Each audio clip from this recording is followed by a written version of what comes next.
Does life feel boring to you? No, that's the right answer. Do you feel unsatisfied about your life? Also a good answer. Do you suffer from an indistinct, gnawing feeling of not being totally happy about your life at certain small moments in your life? Yes. Do you feel stuck? Does life sometimes feel meaningless to you? Well, I have very good news for all of you today. You have no reason to despair anymore. Because now, and you can buy it afterwards here in the lobby, there is now Loco Boost 2000. That is rapid meaning in one day. It will give you guaranteed life fulfillment, gain more than 40% happiness, and it's of course developed by our Loco lab in London, as you know, the very famous institute. So who is going to buy one? Then I just, yeah, I can see some hands. Very good, very good. I should, however, I'll go here. Wait a minute. Are you fed up with all those false advertisements promising a meaningful life? Can you feel, or can you no longer stand all the naivety of a lot of people? Do you believe that we can explain all behavior of all people? Do you believe that there's nothing else than firing neurons? Okay, there's some giggling here. Well, if you do, you also have no reason to despair anymore. Because next to those other pills of Loco Boost, you will also find in the lobby, after this lecture, you will also find there our Skeptico 7000. This is the new formula, which has been tested by our Nietzsche lab here in London. You can gain rapid skepticism in just one day. It has a guaranteed removal of all the illusions. Okay, you may gain more than 40% of depression, but hey, that's just a side effect. I need to give you the disclaimer, of course, to this one, because possibly it's just nonsense. Possibly it's not. Well, you don't know because you're a skeptic. So do whatever you want. It does not matter. There's no ultimate truth or meaning or whatever. So do whatever you want. So I'm now looking forward to selling a lot of pills to you later, whether these are meaning pills or skeptical pills. I hope that I can sell that to you. At least you're awake again now after a long day of a lot of lectures. But in this lecture, well, in the next 1.5 hours, I'm going to combine both pills. Because I'm going to speak about the science of living a meaningful life. So to some extent, I will give you some of those pills of the Loco Boost, and I'm going to give you some pills of the Skeptico. So you can have both pills, mix them up a little bit, and then you get something like, like meaning in life for skeptics. And it's so it's like combining the idea that we can live a meaningful life, but at the same time we can do hardcore research on that. For many people that is like weird, like how can you do that? How can you make such a combination? And therefore I thought, well, I like challenges, so I'm going to work on that. You've indeed seen also the flyers for my handbook that has just been published 2 weeks ago. And that is very much indeed like a summary of years of struggling, of looking at what do we actually know about effects. Because we know there's a lot of quack going on, a lot of nonsense. I would say if you just Google on meaning in life, or even with meaning of life, preferably in capital letters, then you'll be able to find hundreds of millions of websites. And the question is, okay, what works? What is real? What makes sense? What does not make sense? What would help? So therefore, I've sifted through a lot of stuff, and I've been looking at what do we actually really know? So that is what I'm going to do. I'm going to present you first 10 scientific facts. And I was told by the organizers of today that you're quite a clever audience. So I hope that I'm not underestimating your intelligence, but also not overestimating. But if I totally lose you, just I hope that I can pick it up from your confused faces. But I really try to summarize the 10 key points of what I have found in from all my research, of years of research. And after that, I'm going to speak about, okay, it's very nice knowing all the research, but what can we do about that in society? Because we know meaning is always in a context, like even how we're sitting here, we're having here like some agreements with each other that you're sitting there, you're not talking, and you're just listening. And so there's already a meaning going on. But how do you do that when it's in the wider society? How can we create a meaningful society? Well, that is what I'm going to speak about after the mini break, and that's what I'm going to address there. But prepare yourself for the 10 scientific facts. Very much in line with the previous speaker, I can say that although a term like a peak experience may sound really big, it's often just in our daily life. So in this cartoon I'm saying living a meaningful life is usually found in the small things in life. So it's really great if you have been going on a great holiday, but after that most of the year you're just in your mundane daily life and you need to do the grocery shopping. How do you do that? Can that also be meaningful?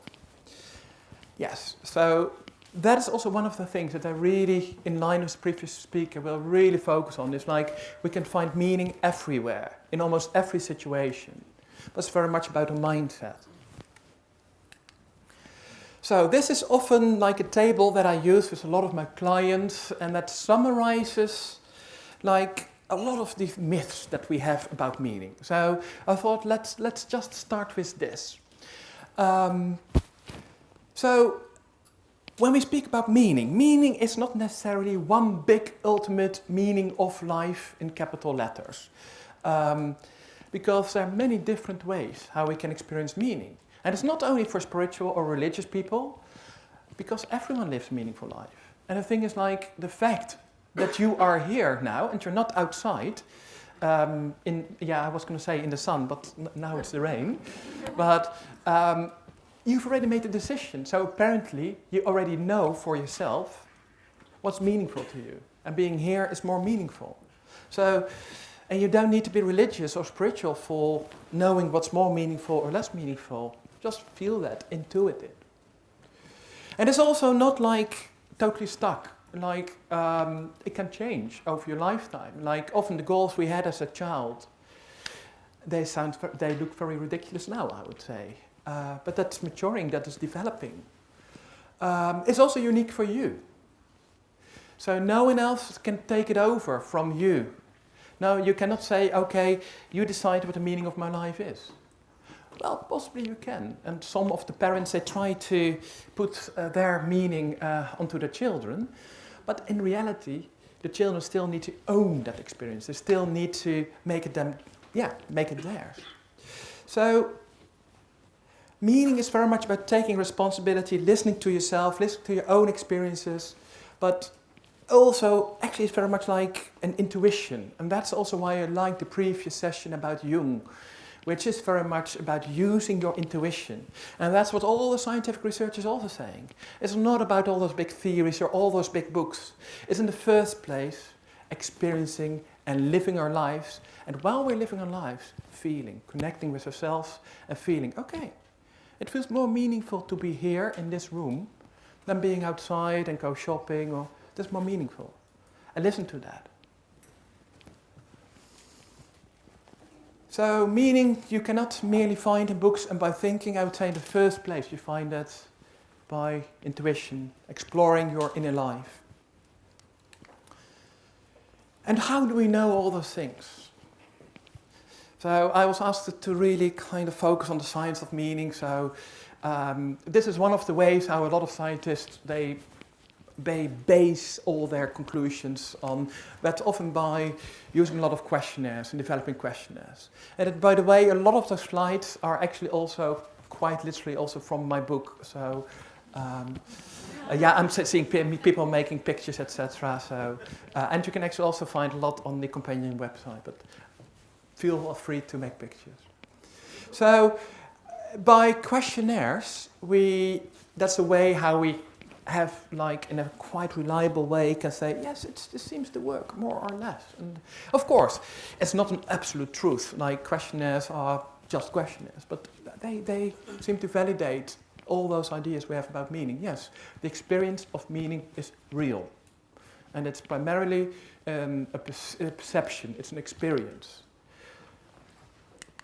So that was fact 1. Fact 2 is the question, can you give a definition of meaning? We heard from the previous speaker who was saying no. I think to some extent, of course, he is right. Any definition is imperfect because in the end it's your experience of meaning. So I totally agree there. However, as a scientist, I also need to put things in boxes a little bit, you know. That's what we scientists sometimes do. So how I often see it is living a meaningful life is like the total experience of sailing through life.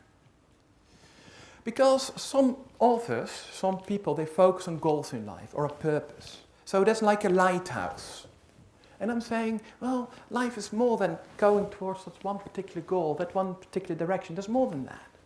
So it's like a package deal. It's a lot of things that come together at the same time. And so what I say is the definition of meaning has 6 components. So the first is, often in life we have some specific goals or targets, purposes that we strive towards, or a certain direction, a motivation. And that's like when you're sailing, it's like when you have a lighthouse and the horizon and you say, well, I'm going to sail in that direction. A lot of people can have, we can have those specific projects.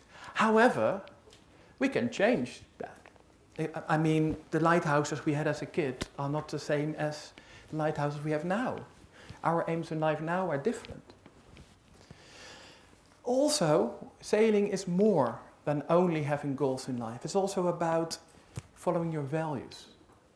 For instance, when I sail, I refuse to use a motor. Some sailboats, they have a motor, you know, but I think, no, I really want to be in nature. So it's my value of not using a motor when I sail and just really, really use the sail.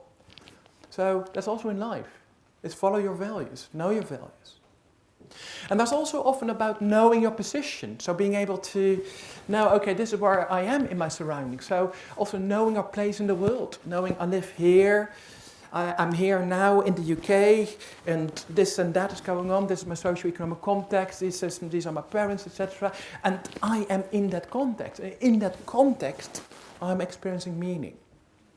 So there's also an important aspect of living a meaningful life. It's also about navigating through life. Because it's great if you know where you are in your environment. It's great if you have some aims. But you still need to know how to navigate. So that is knowing how to set specific goals, control the situation, adjust and evaluate your bearings. But in the first place is, do you dare and do you want to take your sailing boat out of the boathouse? And that's about self-worth. The idea, am I worthy enough to go sailing? Am I worthy enough to really live? Am I worthy to really live a meaningful life, to really listen to myself, to what's really truly meaningful? Or actually, am I not really listening to myself? Am I not totally actually worthy because I prefer to follow others, prefer what society tells, what the media tell? Or do I believe in myself? And it's great to have all those nice things in theory, but in the end, it's also about committing this to action, really doing it. And that's the thing that a lot of my clients, they often come to me and they have everything in order, everything perfect. However, really do it, really in daily life, can be quite still a big step. There cannot be a lot of stuff going on there. And the final aspect of when we speak about meaning is also about existential skills. So it's about surviving storms. Because in life, it's not always like as if we're like on a calm sea. No, you all know that. in life we have storms, we have rain, we have terrible sun, we have heat waves. But how do you cope with that? And that's also part of living a meaningful life. So when people ask me, what is meaning in life? Can you define that? I would say, well, that's a complex one. Because all those different aspects, they are connected. You cannot get one without the other. And this is what the literature tells. It's like, it is about motivation, it's about our values, it's about understanding our place in our surroundings. It's about navigating and self-worth, actual commitment, and also existential skills, knowing how to deal with the troubles in life. So that is how I would define meaning. And you can just reflect on that for yourself, like, is this something, when you think about or when you feel what's meaningful for you, is it also something like that?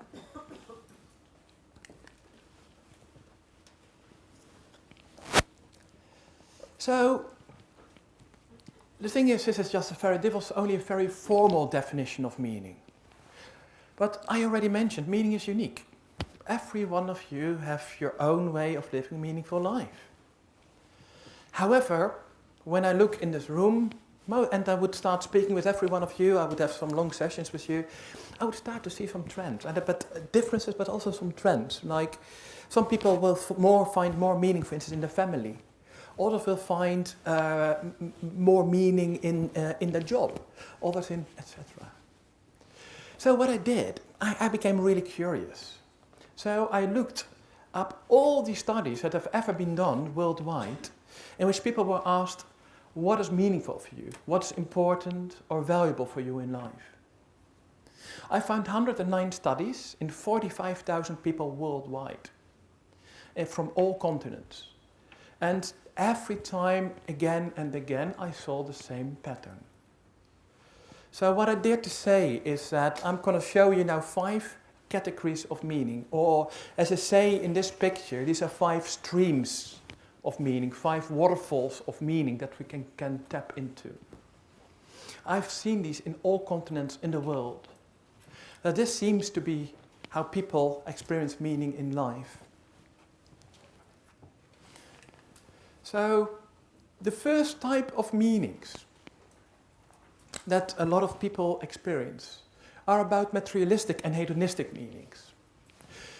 So that's, for instance, about material possessions, your success in your job, success in your education, or just enjoying yourself. And also health, nature. But it's all very embodied or visible, very, to some extent, practical. Then we look at a second category, our self-oriented meanings.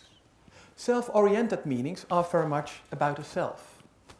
Like, these are people who really find meaning in, like, self-development, self-efficacy, self-acceptance, autonomy, but also creativity, express yourself, but also self-care.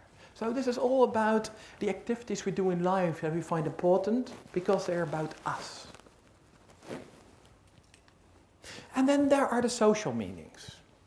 The social meanings is about, of course, social connections, intimacy, relationships, friendships, but it's also about belonging to a community.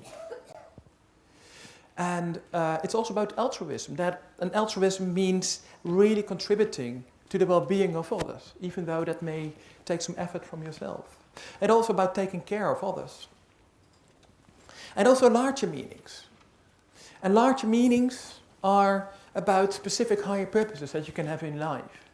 So when I speak for myself, I love giving talks like this. This is very meaningful for me because this is like something that's more than only something materialistic that I do. I don't give those talks for money. Okay, but don't tell the organizers. But I mean, it's more than that. It's also more than only just for myself. I'm doing this to really, like, I hope that you will feel inspired. But also it's something bigger, something that drives me. And so I think a lot of people can have that. It's also about personal growth, or about knowing our place in the bigger universe, the time, space. But also really creating a better world for everyone. So it's about justice and ethics. And of course also spirituality and religion are part of this. And finally, there are those more abstract types of meanings. And these are more about, it's very difficult to put them in words. These are like, I call them existential philosophical meanings. Because sometimes when I speak with a person, I speak a lot with people when they are literally on the deathbed, when they don't have much time to live. And you might say, well, if a person is dying, they cannot really find meaning in that. Oh yes, they can. And that's actually like a big skill to learn. How can you die in a meaningful way? And one of the things that I've often heard from people who are dying is actually that they're saying, well, even this second that I'm still breathing is meaningful. The fact that I'm breathing in the here and now is meaningful. The fact that I am who I am, that's meaningful. That I'm connected with you, connected to the world, connected to generation before me and after me, that's meaningful. That I'm free, that I can develop my own life, that I can be grateful for life as a gift. So these are more the abstract type of meanings. So possibly in the meantime you've been thinking for yourself, okay, where am I? How I live my life and how do I fit in here? Most likely you'll see that you'll tick many of those different boxes. Because that's often the case, that often we have multiple meanings, multiple activities that are meaningful in our lives. Some are more meaningful than others. And that's fine. And it's also good if you have multiple meanings. It makes you more resilient, more robust. For instance, I often help also people here from the city in London.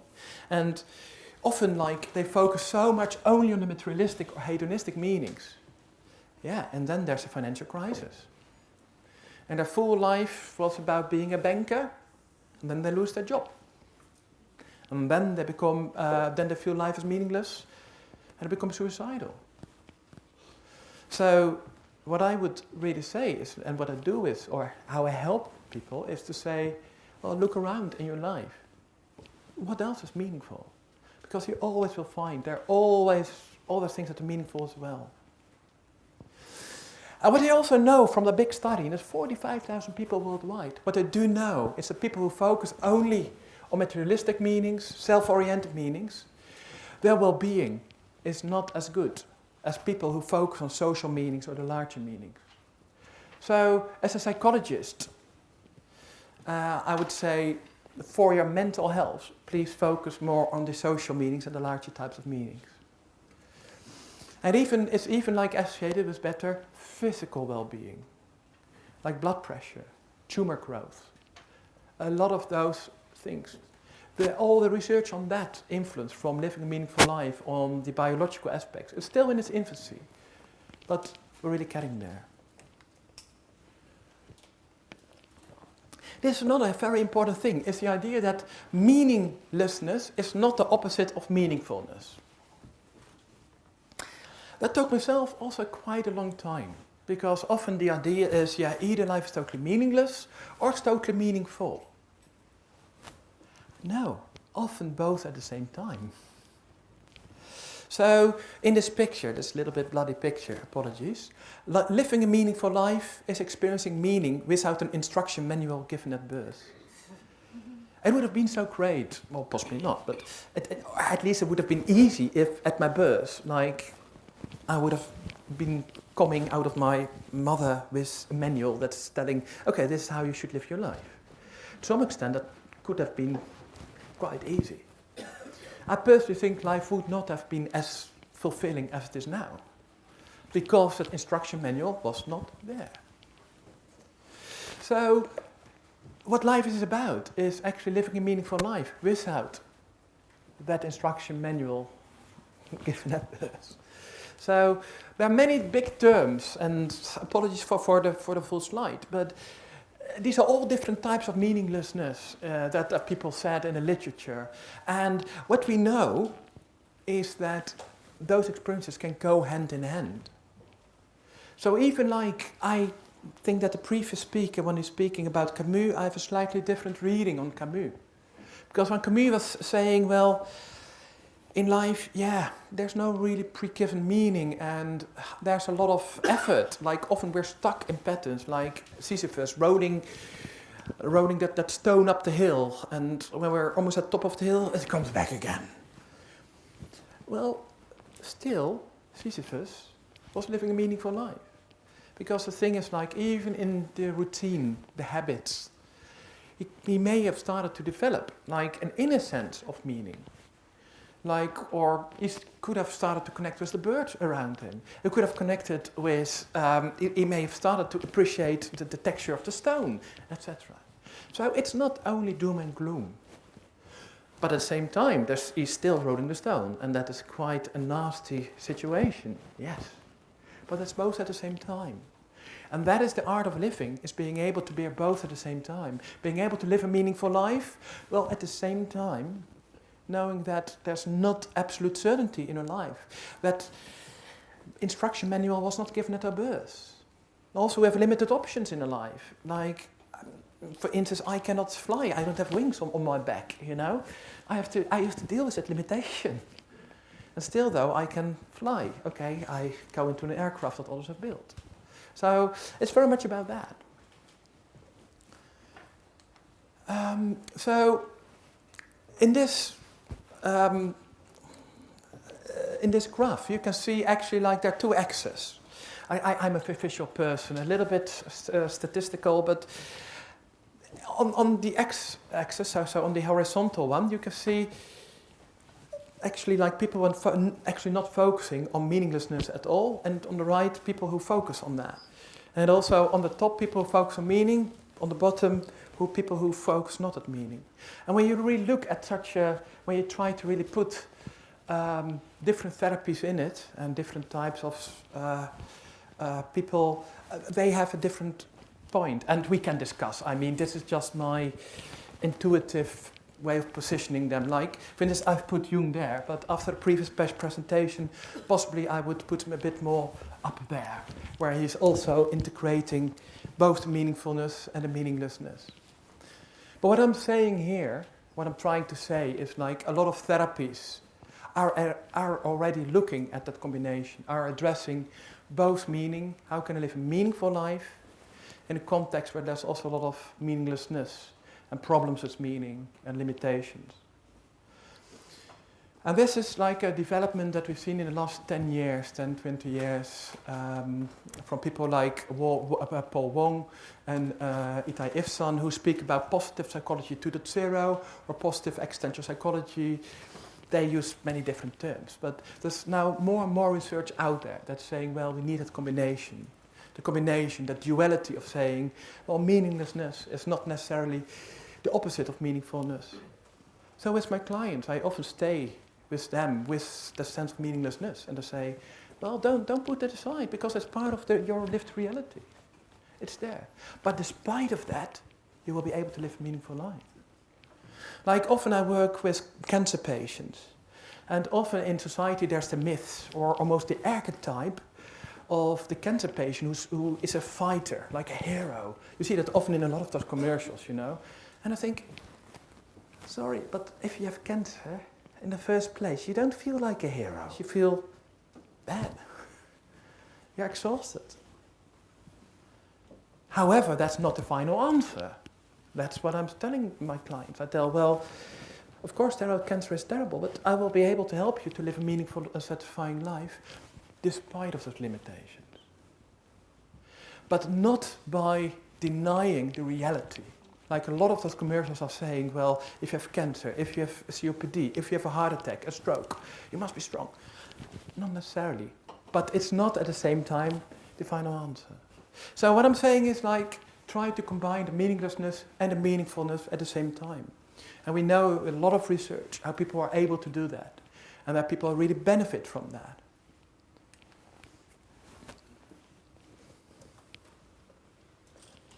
But then the question is, okay, how do we actually develop that? How can we combine that sense of meaning and the meaninglessness? Because that's quite a struggle. Like, how do we build that sense? And yeah, so I actually just did a scoping review, as they say, or in other terms, I just started to just Google. And I tried to find what people are writing and try to make sense of that. Of course, there was too much on it on the internet, I don't need to tell you that. But when I try to make sense of it, of what people were saying, I often summarize it in a triangle. And again, this is not the perfect final science, oh no. But this is like a sense that I'm getting from the literature. It's saying, living a meaningful life, it's about finding a balance. It's a balancing act. And it's a balancing act between the three corners of a triangle. On the one hand, it's about the things that we can or that we cannot do. So that's, for instance, about our socio-cultural context, the people that we grew up with, our teachers at school, our peers, etc. Also, our life stage is also important. So these are things that we cannot really change, they're given. And also things that we think that we must, or that we're told things that we must do. Like we must pay our taxes. It may feel very meaningful for you to not pay your tax. But I'm afraid that you must pay your taxes. So, of course, from our background, we have also a lot of things that we think we must do from our parents. Like, you must behave. Like, you must sit still in the room and keep your mouth shut when I'm talking. And I really appreciate that, so keep it that way. At the end, there will be interaction, and I'll go to the pub, so more than enough option there. But these are all the musts, you know, we have so many musts all the time. So some people call that actually masturbation. So that's also part of our life, part of the tensions, of the balancing act that we do. And also in the end, it's also about what do you want. So if that is like a context, things we cannot do, things we think we must do, what do I want? Where am I? What feels intuitively really authentic? What feels good? So it's a balancing act, and that's like a big challenge for people, and that's what I'm doing with a lot of my clients. It's balancing all the time, and sometimes there's a little bit too much of things I think I must. Sometimes I feel too much focusing on what I can or cannot. So we're like balancing all the time, and I feel like a juggler. I'm literally like, now that I'm telling, like holding all those balls up in the air, in the sky, you know. So meaning develops as the interaction between what you must, can, and want to do in your life. But I've already mentioned, like, meaning is not really a thing in the head. Whoops, we're going too quick. It is because it often is like really riding the waves. Like, so living a meaningful life is surfing the waves of life. Like you can see that the right upper corner there's a surfer. And some other people, they can just be very narcissistically focusing on themselves and in a small pool and reflecting on themselves, but actually not really living a true meaningful life. So that's the thing, that's one of the things that I often see. It's a big difference. Like in our daily lives, let's start there. And you can already see the word peak experience here. That refers actually also to Maslow. So in our daily life, we are more like inside a hot flow of experiencing.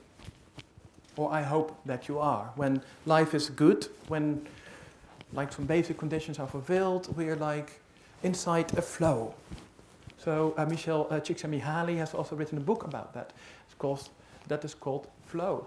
It's not reflected. It's just, you just live your life and it just feels meaningful. And it seems as if things go automatically and things are automatically meaningful. It's, and often when you listen to how people speak about a life situation, it's all often like, with in the present particle, like I feel I am living meaningful life. I am doing something good. That's often just listen how people speak. However, there are also times that we don't feel that we're in a flow. There are times that people even start to speak about the meaning of life in capitals. They start to theorize about meaning. They start to reflect. Or they have explicit questions about meaning. These are often the clients who come to my sessions. And that's what we call hyper-reflection. So that means people are so much in the head. They are reflecting and asking themselves questions. And the thing is, the more you theorize about your life, the less likely it is that you will actually be in that hot flow of your daily life. So the mere process of reflecting and reflecting and reflecting, or also the mere process of wanting something. So I must become a pilot. I must. I have no alternative. The more you do that, the further away you actually will be from your experience of flow, of living a meaningful life. And so this is also about like when people are for instance, like in a crisis. Or people in a crisis, then they are like so much in the head space, so much asking all those explicit questions, and not knowing, how can I live that meaningful life again? How can I be in that flow again? I don't know. And that can be the result from life development. For instance, also if in the past their parents or the context was saying, you must do this, you must do that. Or if life is really limiting you, like you cannot do this, you cannot do that. That can really, really kick you out of the flow of daily life. But also certain cultures, or if you don't have enough self-insight, you can really have difficulties getting into the flow of daily life, of a meaningful life. And that's a pity. Because the ability to be in that flow of a meaningful life, of really living a meaningful life, that's so important for our physical and our mental well-being. Yeah, this is just a slide full of a lot of scientific stuff where I'm actually saying nothing else than meaning is good for your health. Your mental health, your physical health. It is.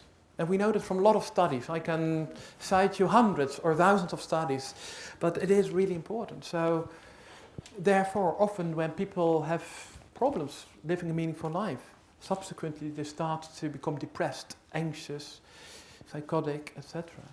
So also the other way around is I would always, as a psychologist, always, as one of my hypotheses, when I see a client who comes to me saying, I am depressed, one of my first questions, or not one of my first questions, but one of the many questions is always about, okay, how does life feel for you? What has been meaningful before you became depressed?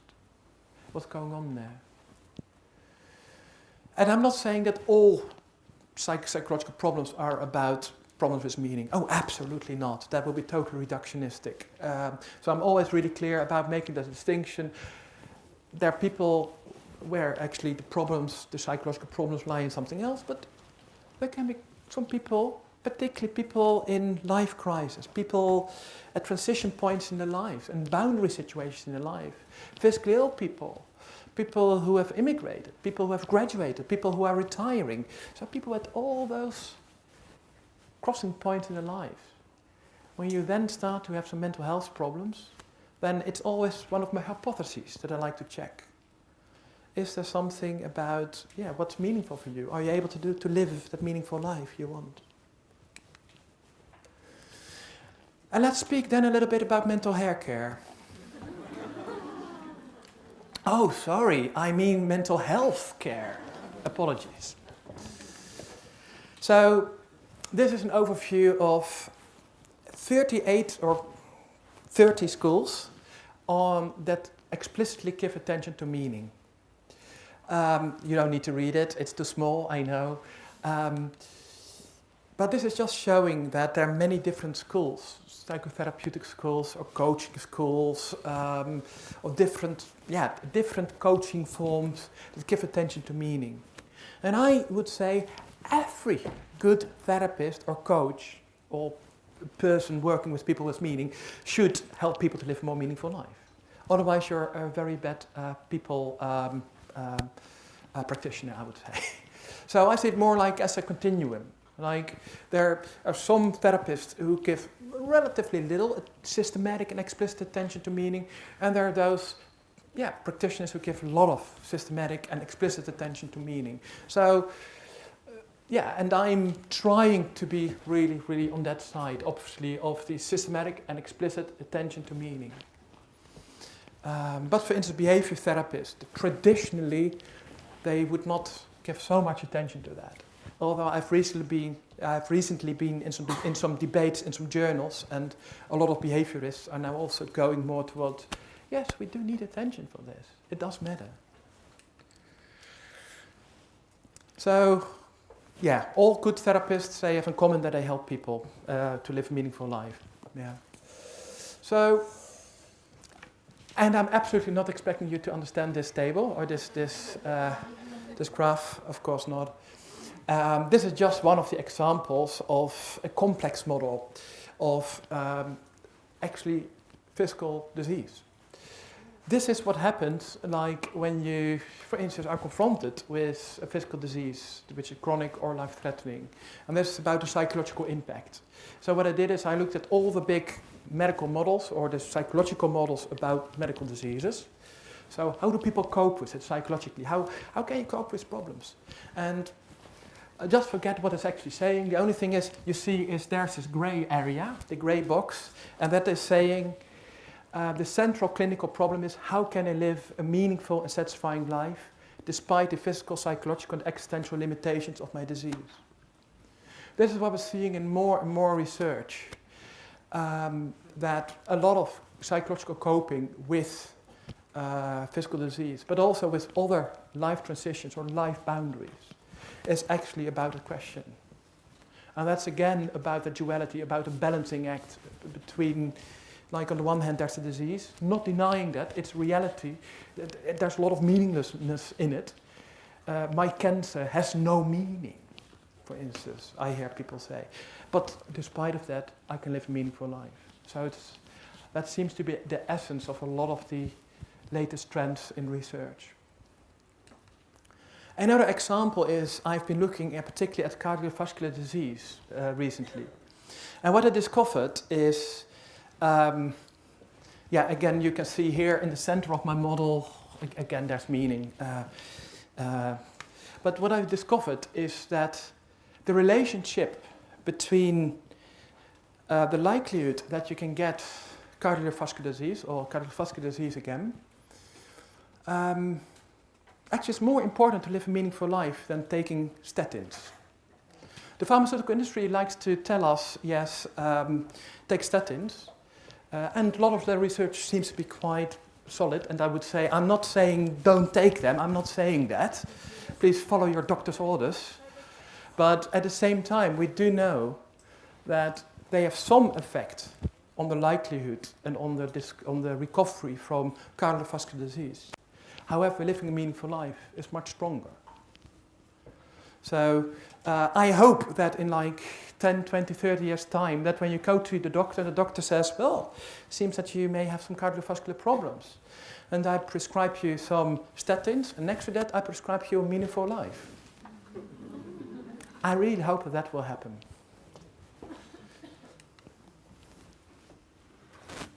Yes, and just the last bit for a small break is the question. I've been saying that I am doing a lot of practice as well with clients and I train therapists, etc. But what do I actually do? What do I do in a session? So, again, what I did is I looked in the literature, what do all those meaning center therapists do? All those different schools, what do they more or less do? And what do we know really works? So, I've summarized it in 5 groups. And that's more or less what I do now in my therapies. So first there are what I call assessment skills. So I just check with the client, okay, is meaning relevant for you? Possibly it's not. And that's fine, then we're going to use a different type of therapy, but hey, first I need to check, is it relevant? Then I look at some meaning-specific skills that we discuss explicit, like, okay, what's meaningful for you, what's not meaningful, etc. Then I also speak about the therapeutic relationship. I think Mick Cooper has spoken about that a little bit this morning, about the importance of actually connecting with your client and working at relational depth. Because you cannot find meaning in conversation with another person when there's not also like a depth in your relationship. So that's crucial that you have a good relationship. And then there's a group that I call phenomenological, experiential and mindfulness skills. So in other terms, these are skills that you use as a therapist to get you out of your head. And to just experience, follow your intuition, and really accept your own experiences, take them serious, and explore them. So it's a lot of creativity exercises as well. And that's also where I also cite Jung quite a lot. It is that direction, it is that other dimension. Finally, there are also some existential skills involved. And that has very much to do about the duality that I have been speaking about all the time, the balancing act, for, like, okay, there's meaninglessness, but also meaningfulness. And don't put all that meaninglessness aside, but that's integrated. Have both at the same time. So this is more or less what I do as a therapist. Sounds doable, doesn't it? Oh, that was nasty of me. So the last thing that I will say is, okay, very nice that I'm saying that it may be simple to do, and but does it really work? I did a large study, and I found, yes, it does work very well. So compared with other types of studies, other types of therapies, this type of meaning-centered therapy has very large effects on the psychological well-being, the quality of life, and the physical well-being of clients. So you can really see that people really live a much better life. Particularly, like they say, they feel more confident. They live a more meaningful life. They also have less depression, less anxiety, etc. And even their physical well-being is better. Like often what I have is that I've been asked to come to see a physically ill patient, and I speak with them, and the doctor had told me beforehand, like, this client is going to die soon. But a couple of months later, the doctor comes back to me and says, "What did you do? That person, I expected her to die, and she's still alive." I've had it several times. And that's, I'm not saying like I'm a miraculous doctor. Oh no, absolutely not. But, okay. But what I'm saying, I am a miraculous doctor. I'm really good. No, but like, there is the thing like to contribute to someone to live a more meaningful life. That is helpful. That does contribute to better well-being and better health. And this is what I do in a session. So in the beginning, on the left side you can see the topics I discuss. So in the beginning, so I usually have like approximately 10 sessions or something like that. So first I speak with my clients about, okay, what is meaning? How is it relevant for you, or is it not relevant? And then I speak about those 5 different types of meaning. You remember the materialistic meanings, hedonistic, self-oriented, social, higher, and the existential meanings. So I discuss those. 1 session each, and we explore how important is that. And then we apply that to daily life. And within a specific session, I have some bit of theory. We just do some experiential exercises, like some mindfulness, etc. And then we make some conclusions, and what can you do with that in your daily life? So this is really how it seems to work, in your life. So this is very nice. This is all on individual level, like what I do with individual clients. But let's make a very big step after the break to society. How can we create a society in general where we can live a more meaningful life? Where everyone is able to live a meaningful life, also if they don't come to see me as client. So how can we create a more meaningful economy? And that's a very simple thing, it's a very simple conclusion, so prepare yourself for that. So, I'll see you after this short break. I would like to introduce Godwin Rolf to you. Godwin Rolf, you may not know him. It's very unlikely you know him. Godwin Rolf is a fictional character, let's start there, who I made up in my mind, but Godwin Rolf is a farmer somewhere in most likely what we call now the Midlands, and he lives around the year 1000 after Christ. Godwin is born in a farmer's family. His parents were farmers, his grandparents were farmers. He lives in his community in the local village. When he was born, it was already all for sure he was going to be a farmer as well. However, he was not the oldest son, because the oldest son inherited the farm. He simply worked on the farm of his older brother. And he was not only a farmer. What he did was, in the weekends, there was church, obviously. And there were the saints' days, etc. These were like the rhythms of nature, the rhythms of the church. And of course, he had to obey to the lords of the land, etc. He had to follow that. And he did not question that. That was his life. He didn't know any better. And now, someone from this room has heard my presentation. And someone also has in their own house a time machine. And some of you, one person in this audience, I know will do that later tonight. I know when you come home, you'll use your time machine and try to find Godwin Rolf. And imagine by a miracle you meet him. And then you meet Godwin and you say, just assuming you still speak approximately the same language, but hey. And you ask Godwin, what is the meaning in your life? Godwin would most likely look at you like, what are you asking? I don't ask that question. I don't ask the question about meaning in life. That's a nonsense question. I simply grew up here. I was born to be a farmer, and well, the things I have to serve like the lords of the land. I have to serve the church. That's just my life. That's a given. Like, and meaning of my life, it's just I just have my position in this social order where like I'm below the people in the church and below the kings and God is at the highest and below me there are the animals, and so there's like this ladder, and I'm just like at birth I was given this particular position on this ladder, and that's who I am, and that's where my life will be. So our idea that we have nowadays in modern society to ask the question, what's the meaning of my life, is an extremely modern invention. Of course, we have had some individuals, like in the ancient Greek, or some of the great church fathers, or also in some of the big religions, when you also read a lot of the early Vedic texts. Yes, they had great ideas, but not for most of the ordinary people. Ordinary people, citizens like you and me, would not ask those questions themselves. No. It would simply fit your place in the societal ladder. So, the question about meaning is a very unique question. That's the only thing from our era. And the problem is like that even like in the last century it became even worse. And that's what I'm going to speak about in this last bit. Is that I'm saying like it even has influenced our economic system. Our economic system is built around it. And the question is, how can we have a more meaningful economy?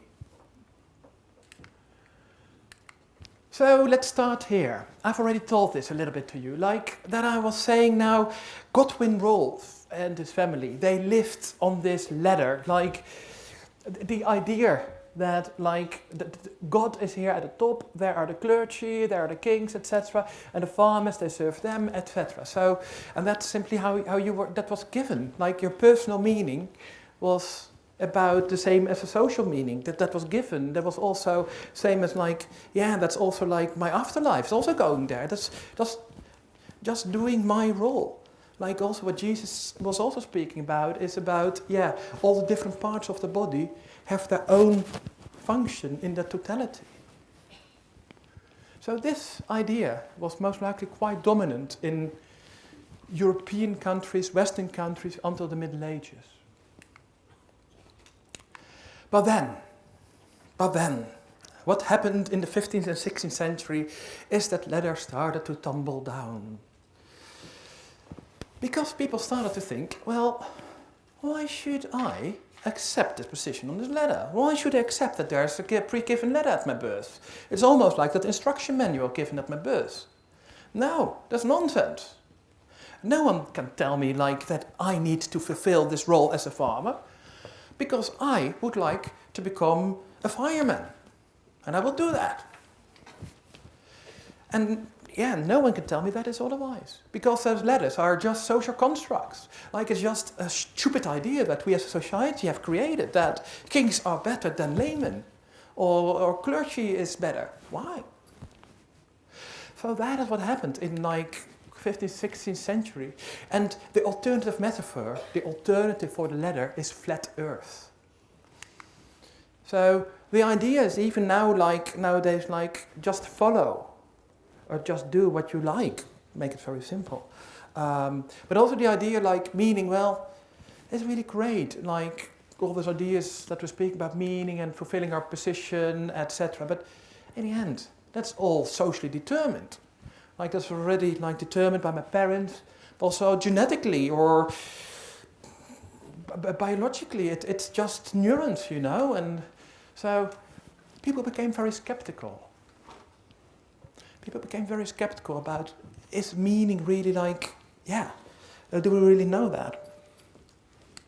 And that's of course what we know from the scientific era that started around the 16th century with all the big experiments, the scientific experiments, etc. And then people, they started to question the ladder that was given before that. People started to question like, okay, possibly there's no meaning to life at all, or that there's no hierarchy, there's no order, possibly they're just neurons, there's just a material world, possibly it's just that. So, yeah, and this is like a perspective that's very dominant since the Enlightenment. So the idea of a flat earth instead of a ladder. However, it doesn't stop there. Because although the earth may be flat, like we may not absolutely know what is absolute meaning, and like what we think is meaningful is just determined by our social and our biological context. Okay. But we can build skyscrapers. And we know very much that they're human-made, we know. Like, that is the idea that we tell each other, like, you must live life to the max. You must use your talents. Like, I love that commercial from Pepsi Max that's literally saying as a slogan, live life to the max. And that seems to be the big motto of our era, live life to the max. Whatever it is, just pick something random, but whatever you do it to the max. That's what Pepsi Max is saying. So it's almost like meaning has become something very random, but also something we think we can make. And the thing is, if you are not living a meaningful life, then you have not made it. It's your problem because you have not used your opportunities that you had in your life. So it's very much about maximizing, striving towards goals. It's very technical. So like what I mentioned before, that's like only focusing on the lighthouse and forgetting the rest of the story. Now it's only like putting goals, high goals, and try to maximize that. And it's very much also focused on materialistic, hedonistic, and self-oriented meanings. And this is very much what you see is nowadays dominant. So this is the metaphor of the skyscraper. That are human-made, we know that are human-made, but still we follow them. So we come from the ladder that was pre-given at our birth. Then we thought, okay, let's get rid of all the ladders, there's a flat earth. But then we thought, okay, that's not enough, we just try to maximize. Whatever we do, just random ideas about meaning, we just create our own skyscrapers. This is where we are now. Is there an alternative? Yes. Oh yeah. This is like living a meaningful life is not for sale. It's like meaning in a minute. It's like the pills that I showed you at the beginning. That idea that you can almost like buy meaning as if from the shelves in a shop. When I make it so clear, of course you say, of course I cannot buy meaning pills. That's ridiculous. But next time when you go to the supermarket, have a think about that. Because you are buying products because you think they give you a good meaning. So the alternative for this, for either those ladders, flat earths or skyscrapers, an alternative are mountains. So the idea is, I have already told you at the beginning, you know, that I'm going to speak about meaning in life for skeptics. That's this. So I also think, well, I don't know whether there's like an ultimate meaning in life, or it's good, I think, to be critical, to be very skeptical about things that we think are meaningful. It's important to really question ourselves, like, is this really what I want? Or is this what my parents taught me that I want? Or is this what society wants me to want? It's important to ask those questions. However, when we start to analyze our own experiences, we will experience that there's more than flat earth. We will experience that certain things are more meaningful than others. Like you're here now today, in this room. You're not outside, you're not now drinking in the pub. You're just going to do that later, hopefully.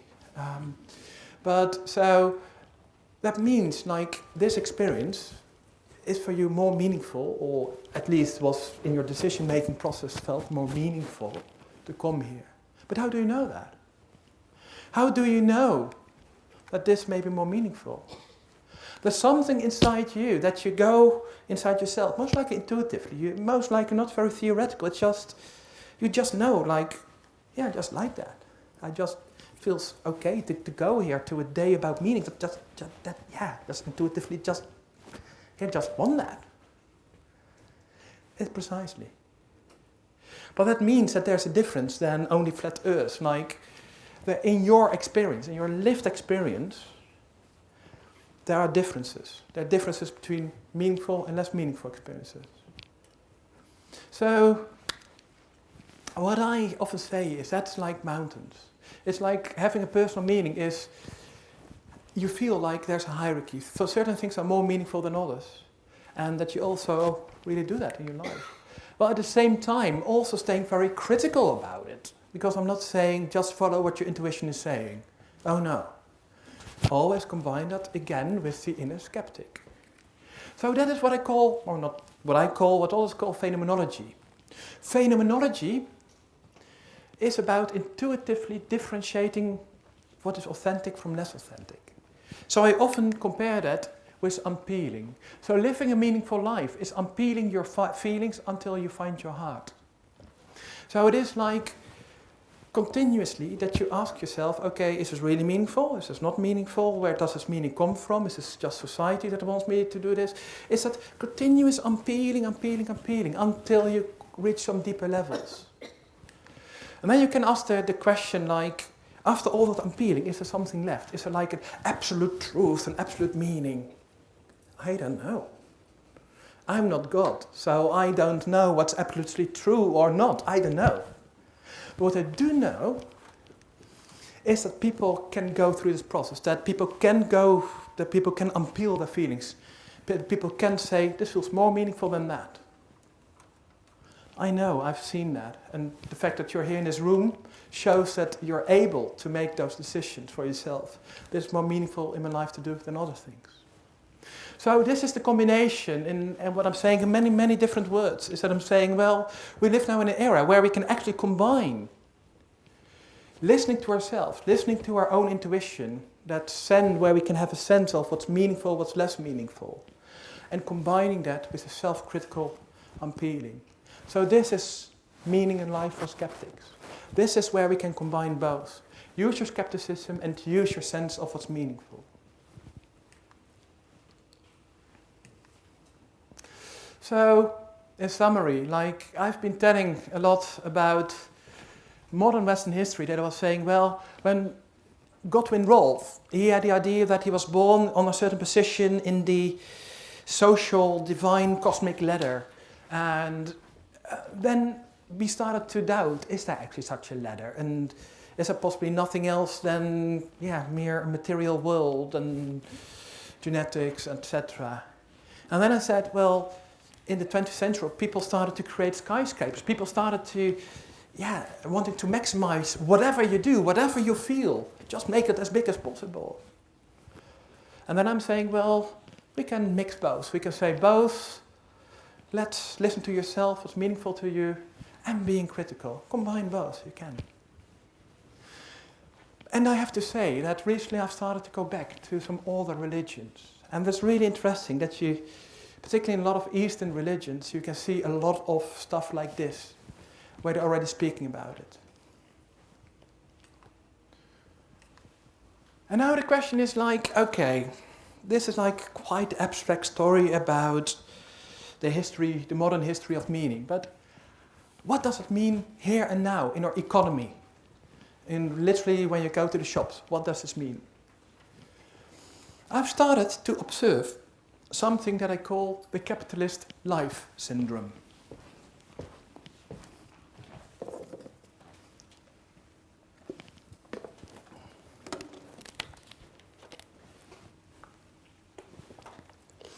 So the capitalist life syndrome is very much what I just before described as the idea about skyscrapers. The idea that, well, I'm going to say that now in a second actually. So the capitalist life syndrome is actually, like the title, comes from the idea of the Stockholm syndrome. So the Stockholm syndrome, that happened when there was a hijack, or when there was so people were captured, but the people who were captured started to identify and even defend the people who were taking them hostage. And that's called the Stockholm syndrome. And in a similar way, a lot of people are having the same with the capitalist life. We're defending a system that may actually not be good for them. So, what is the capitalist life syndrome then about? In the first place, this capitalist life, the way how we live our lives now in capitalist economies, it's very much around materialistic, hedonistic and self-oriented types of meaning. That's also what I found in a big study in those 45,000 people worldwide, is the people in Western countries where capitalism is big, countries like the United States, countries like the UK. In those countries, people focus much more on this materialistic, hedonistic and self-oriented types of meaning. And like social or larger or the more existential types of meaning are not that important. And remember what I've told you about that, is those materialistic meanings, hedonistic meanings, are also associated with worse mental health. And that's why also there's a big mental health crisis now in the West, and not in non-Western countries. The other thing is also a very functionalistic approach to meaning. By functionalism, is it coming now? No. By functionalism, I mean the idea that you can buy meaning in the shop. So it's very much the idea like I can make it, I can make meaning. So it's like you just go on a retreat, or you go on that big holiday that will give you that big peak experience in your life, and then you're done. Then your life is settled, you're living a total brilliant life. Very functionalistic, so it becomes a thing you do, a thing you can literally buy, an experience you buy. And also, as part of this capitalist life syndrome, it's also people who start to defend this way of living. Defend really like also buying stuff, career, etc., that those things are important for them. But at the same time feeling trapped. Like the Stockholm syndrome. So I've worked a lot with people here also in the city. And that is totally the paradox that I see in them. Where they're saying, well, I've had like a person sitting in my room who was saying, yes, I'm one of the person who was also responsible for the financial crash. So it's a terrible thing that I'm part of, and I've created that. But I am, on the one hand, I like it, or it's like what I believe in, and on the other hand, I feel trapped, and so it's a duality, like the Stockholm syndrome, where the people who have been captured are starting to identify themselves with it, while actually at the same time still feeling trapped. Is that sense? And also not knowing an alternative. And this has large existential consequences, where you just read a lot of literature about how people live their lives in this current economic system. A lot of people, a lot of texts, a lot of philosophers write about it, and they speak about things like indecisiveness, uncertainty, anxiety, a lot of those big existential questions that people ask themselves. Just go to any bookstore about modern thinking and it's about that. It will all be about that. And like what I mentioned, the consequence of this is also large psychological concerns. Never in the West have we seen as many people with psychological problems as nowadays. And particularly here in London, we are one of the worst places on earth. And from my research, I would say that it seems to be correlated with a strong focus on the capitalist life. So this is also part of the economic market. So I already mentioned functionalism. So that is the idea that meaning is a function on the economic market. Can I ask you a question? Who has been in love? I'm so happy. who thinks that love is a total product from the market and nothing else than that? No one is raising their hand? No one? Okay, a little bit. But the thing is, when I'm reading what economists write about love, it's something like this. It can be said that MI, man I, loves FJ, female J, inner welfare enters his utility function, and perhaps also if MI values emotional and physical contact with FJ. That is love. Okay. Of course, this is one of the worst citations that I've been able to find, obviously. You get that. But I think that you also get what I'm saying here. It's love is not only merely love for the sake of love. It's the way how economists seem to look at it. It's like it's a function on the economic market, something you can manipulate. You know, Valentine was invented by companies to sell more stupid cards and chocolates. And please, I hope that you, if you have a partner or you want to have a partner, like do as if every day is Valentine and not only on that one day that will help the big companies to get more money. And also, like, don't only watch Love Island and Big Brother and all those other type of commercial love things on television, but also really, really love, really do it, be in love, experience it. So meaning, even like the big things, like meaning is seen by economists as a function of the economic market. And also something we can demand from life. Like, okay, I need love. What am I going to do? Lovematch.com. I don't know whether that site exists. I think you know all those websites better than I do, possibly. But so it's the idea we can buy meaning. You know, we can demand it, like love on demand.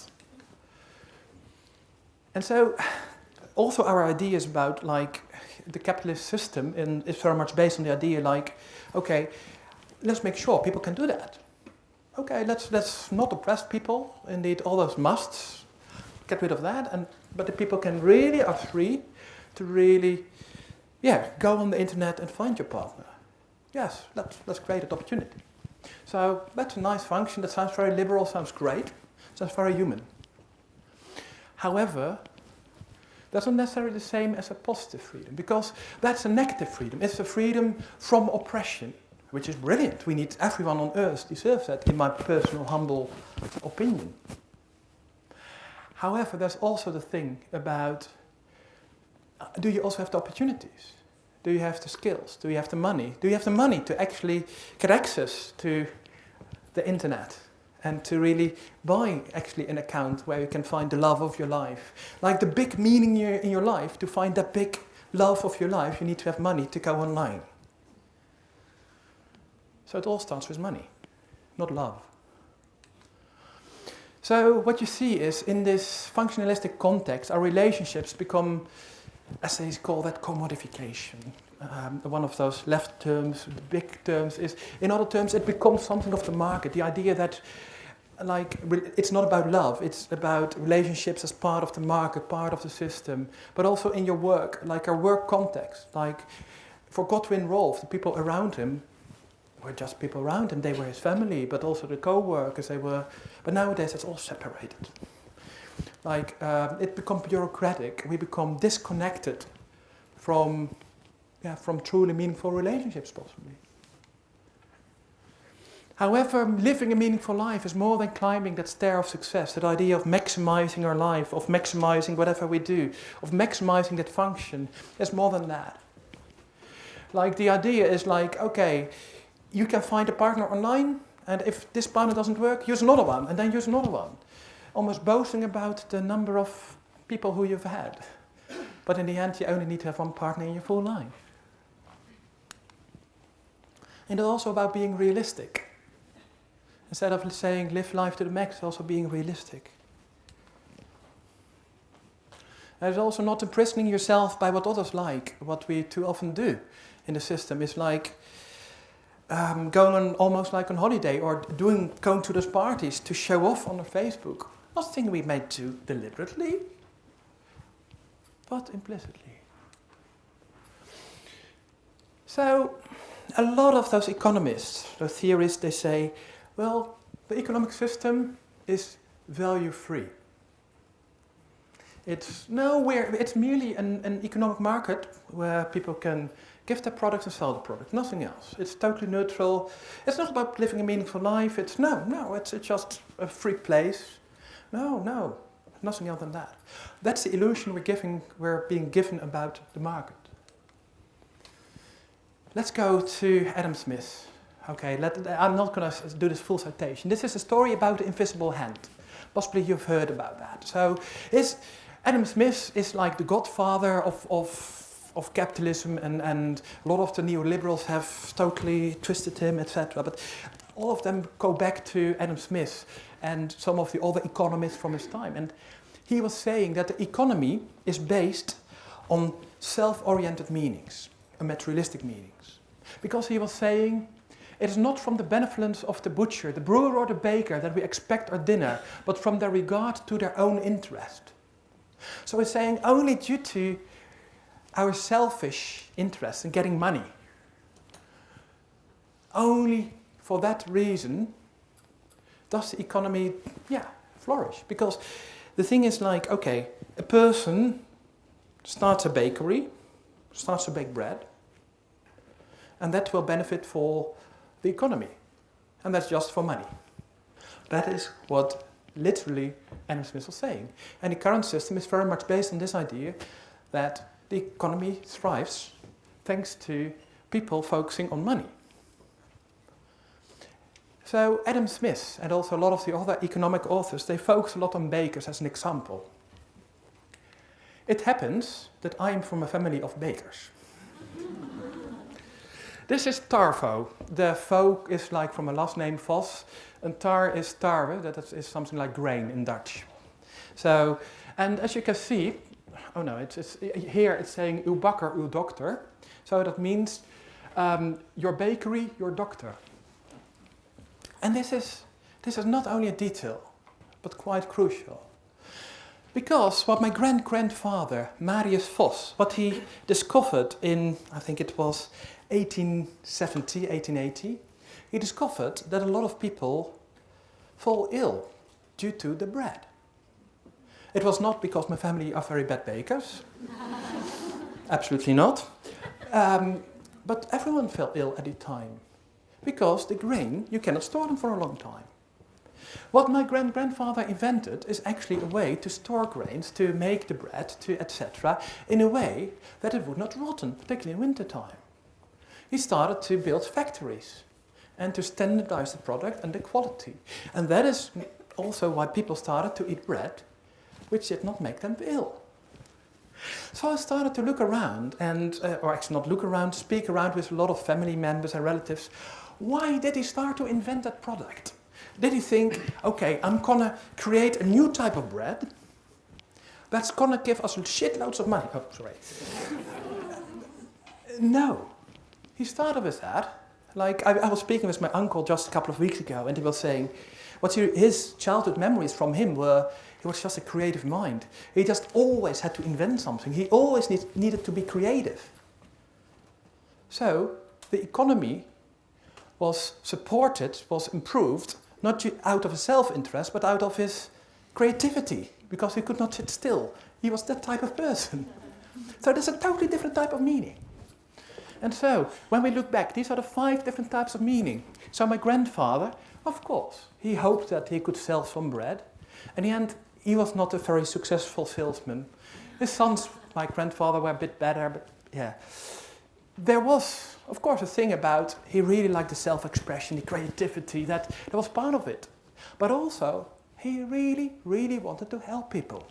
He really saw that as a problem, people dying from bad bread. And also, he wanted to do something bigger with his life and thinking, I have those opportunities, I have those skills, what can I do with that? Very deliberate, really that was the goal of his life. And also, it was also part of the legacy of the family Vos. He felt, we're part of that big bakery family, and we need to do something with that legacy. So what you see is the economy was improved not only by the selfish interests that Adam Smith was speaking about, or that, for instance, Friedman is speaking about, or Hayek. That's total nonsense. All the research on psychology, on research and innovation show that economy is usually not only boosted by self-interest, but by many other types of meanings. So if the economy is built on many different types of meaningful reasons why people live their lives. But then we have an economic system with economists who influence politicians, who try to enforce that very narrow focus on the materialistic and hedonistic stuff, that try to enforce that on people who actually have all those different meanings. That doesn't fit. There's a problem.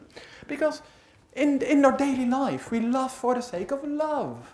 That's not an economic function. We have many different reasons why we are economically active, many reasons why we interact with each other. And in daily life, we don't really reflect on that, we just live. While the economic model is much more functionalistic, focused on the materialistic, self-oriented types of meanings. So there's a mismatch there. It's going wrong. So what do they need? Is interventions. Manipulate their meaning. Tell us what we must do. So commercials. I've already told the commercial from Pepsi. But so let's now go to Coca-Cola. So Coca-Cola is saying, have a Coke and a smile. Coke adds life. Who has had a Coca-Cola in their life? Did it give you a big smile? And has it added to your life? Weird. They're saying that it does. They're really saying it. I must believe the commercial, but you're saying that it's not. That's weird. That moment did. Sorry? Did it? That moment it did.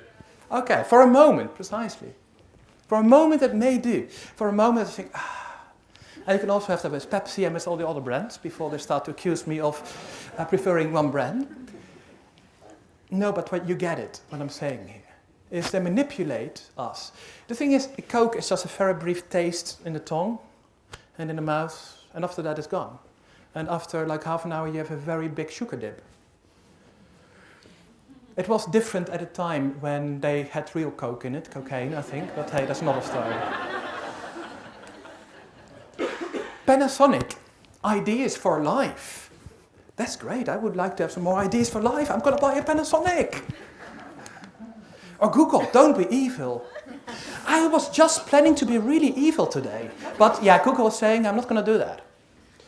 And of course, we also know the slogan that Facebook is using, and that's a very serious one. Facebook is of course saying, wasting people's lives since 2004. Or is that not their slogan? I don't know. So you get what they're doing. Because what they have is, they're just selling a product. But they give us the feeling that is meaningful. So they add to the functionality of the product, they add something that we think is meaningful. So they must manipulate our meaning. They create that idea that this is meaningful. And that's like the idea from Bernays. Bernays, who was the cousin from Sigmund Freud. And Bernays invented public relations. So he used all the insights from his uncle Freud to literally manipulate what people think about products. For instance, a good example of that is cigarettes. In his time, women did not smoke. That was not done. So the tobacco industry went to him and asked, well, we only can sell to the men, not to the women. How can we sell more products? He started to think, he thought, well, I need to sell cigarettes to women. At the same time, there was a suffragette movement in New York. And I believe it was 1911, at a big suffragette march, he had given all the women a cigarette, and he didn't call them cigarettes, he called them torches of freedom. And that is actually that campaign was extremely successful, because actually still when you Google on feminist or on the history of suffragettes, you will see a lot of women smoking. Like the idea well, that is a middle finger to the patriarchy, etc. Like, you think you men can only smoke? We can also do that. That's a torch of freedom. Well, actually, those women were totally manipulated by a totally paternalistic, patriarchic smoking industry. So, meanings need to be manipulated. Do I need to say anything about this? Or unfortunately also about that? Or about public relations? A lot of what's going on in politics is about meaning manipulation. So, we're now almost getting at the end of my talk.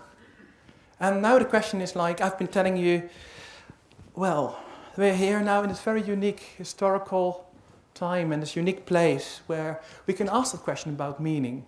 The question that people like Godwin Rolf could not ask. We can use our scepticism, our critical knowledge. We can listen to our experiences. At the same time, we do not want to be manipulated by the industry. We don't want that. We want to really find out for ourselves what's meaningful for me and not being manipulated by fake news or commercials. But how do we do that? What are the options? That's the thing you also need to find out for yourself. I'm still figuring that out also. I think all of us need to do that. But in the meantime, I see like 4 different routes that we can go. So the first one is about looking at meanings within capitalism. So look very much at within the system that we live in. Like, I cannot immediately change the total world. I cannot. So I have to deal with the fact I live here in London. What is meaningful within that?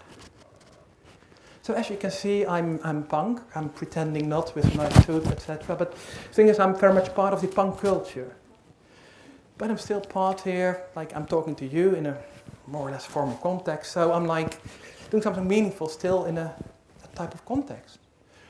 And I often have it when I'm in my full punk clothes and I'm in the tube, that people start speaking with me. They tell me, oh, you look so cool, that's really brave. I would love to be able to do that. Then my next question is, why don't you do that then? And I have had the best therapeutic sessions in the tube. No, literally, these are really deep conversations often. And often it's like that a person says, well, I cannot do that, I cannot do that, I cannot do that. And sometimes we end up by saying, well, but you can wear a different tie tomorrow. A tie that is meaningful to you and that's different from the tie that everyone at your work wears. And you're just wearing it because it feels meaningful to you. Okay, that's the first step. We're not there totally yet, but hey, that's the first step. So we may be able to find some meaningful space for ourselves. But also some people try to find meaning outside capitalism. The thing is, I travel a lot myself, also do some kind of anthropological studies abroad, particularly like tribes and tribal cultures, Borneo, the Amazon. It's really beautiful to see how natural people live a meaningful life. And some people, they decide to leave the Western countries and try to live in other places. Or other people, they start their own communities, their own commons. Or they start their own communes, their own anarchist housing co-ops. Or there are many ways how we can say, well, we start our own mini society. We can. A place where we can really be meaningful, where we can have meaningful relationships, listen to what's truly meaningful to us. Some other people say, yeah, well, we need to fight capitalism. We need to fight a system. And that may also be a way for some people that may be meaningful. And also, that is the last thing that I will be speaking about is, let's also have visions. Let's look forward to the future. What are alternatives? If I'm saying, in all my analysis that I've done until now, that our meanings are being manipulated, okay. But how can we really live a more meaningful life for everyone? How can we enable everyone to live a meaningful life? We can ask us questions.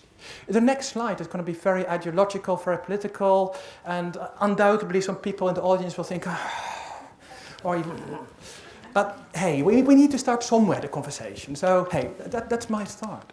So a meaningful society, what are some of the goals we could set? as a first goal, we should focus at gross national meaning instead of the gross domestic product or financial growth. So we should look at how many people in this society are able to live a meaningful life. That should be our focus. Of course, Bhutan is focusing at gross national happiness. However, happiness is a thing that can be totally manipulated by the industry. And like even with commercials like from Pepsi Coke, it's simply that it's even like making that bigger, the manipulation. Because Coke is even telling more. We will make you happy. When you focus a full economy about that. No, it should not be about mere happiness. Happiness is still self-interested, but like looking at all the different options, all the different ways how you can live a meaningful life. Look at that. Focus on that in an economy. But also look at a meaningful democracy, where actually we say the meaning manipulation is not allowed. And in the recent weeks we've heard a lot in politics about how actually, for instance, the Brexit vote, or also the vote for Trump, has been manipulated by Facebook, and possibly by some other groups of people. It's weird that we have an economy and a political system at this moment that's so strongly based on meaning manipulation. Also, let's look at meaningful capability. So that's the difference with the more traditional neoliberal ideas. That is saying, well, let's make sure people feel not oppressed. But that may not be enough. Some people may need to have some bit more education. Some people may need a little bit of help, support. So give them more positive opportunities. Some people are nowadays speaking about, for instance, having the basic income. That may be one of the things. I don't know yet, but these are one of the things that could be there. But also look at meaningful work. Forbid meaningless work. And not only here in the UK, but also in India. That's like what we're doing now, because all the rights of workers in the UK are quite well regulated, particularly under the EU. But of course, then we just have all our products made in India and China. But forbid that. And use automation for that. And use that money actually to help people. And also meaningful information. I've actually already said it. Just forget all the fake news and all the manipulation, all the PR. And this is possibly my most radical idea, is to actually forbid commercials or adverts that are not related to the characteristics of the product. I know this is not achievable, I know, I'm not crazy, but you need to set some aims sometimes, a little bit higher than you can get immediately.